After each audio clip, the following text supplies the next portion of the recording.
VoyMonk here doing a video voice vlog. I probably really need to stop doing that. It's kind of become a thing. I don't know. Maybe it's part of my introduction.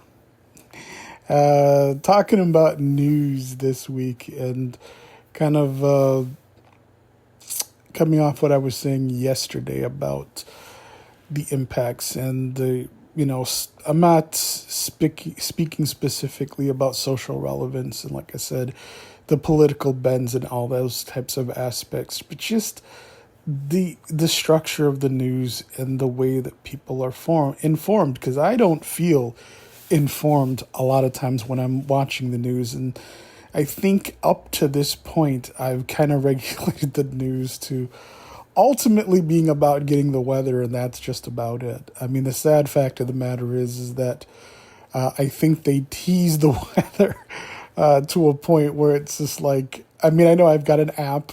You could probably get the weather a dozen of different times. It's just, I don't know. Maybe I like the way the weather person that we have here does the weather and makes it a little bit more personable. I mean, there's information, but then, of course, there's disseminating and explaining that information, which, it's like you can't really just get from an app as far as I'm concerned. I think personality, while isn't the most important and isn't, what should be prioritized over actual, content or information and value in that, it's nice. It is kind of nice. I guess nice in the way that, I guess being in line once upon a time before self-checkout and someone's talking about their day while you're standing in line waiting to be checked out at a grocery store.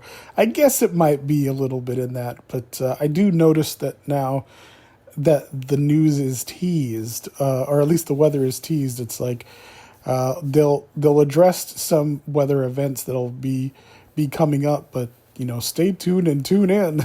It's like, why can't you just give the weather now?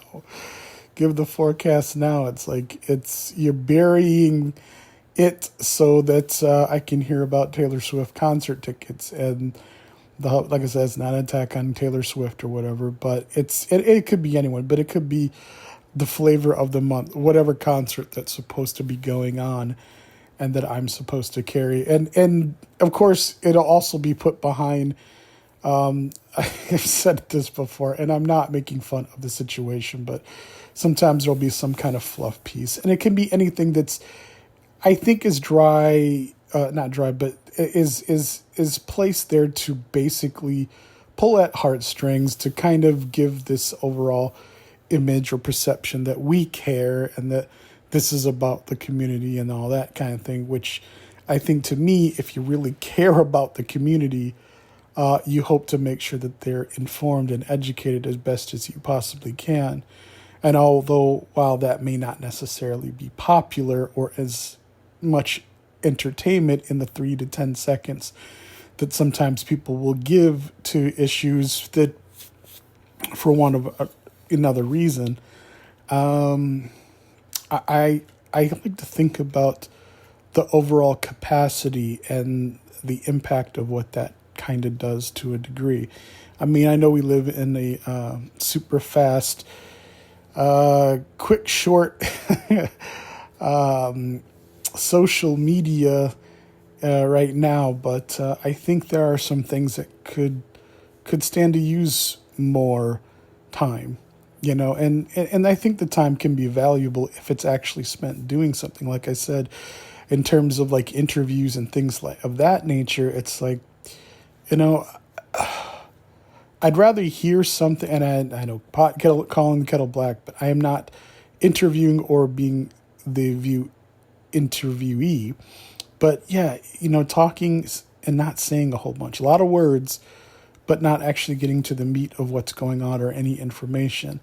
And maybe it's because of the part of the litigious society that we are in too, or, the social media and, of course, perception of things. But, just, I don't know. I really wish that hadn't become a thing that makes it all hesitant to actually be informed and get informed.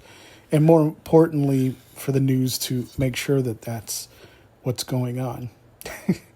I got more to say about these, but I am running into the time that I like. And so, yeah, I'll think that's going to be it for today. But until tomorrow, take care.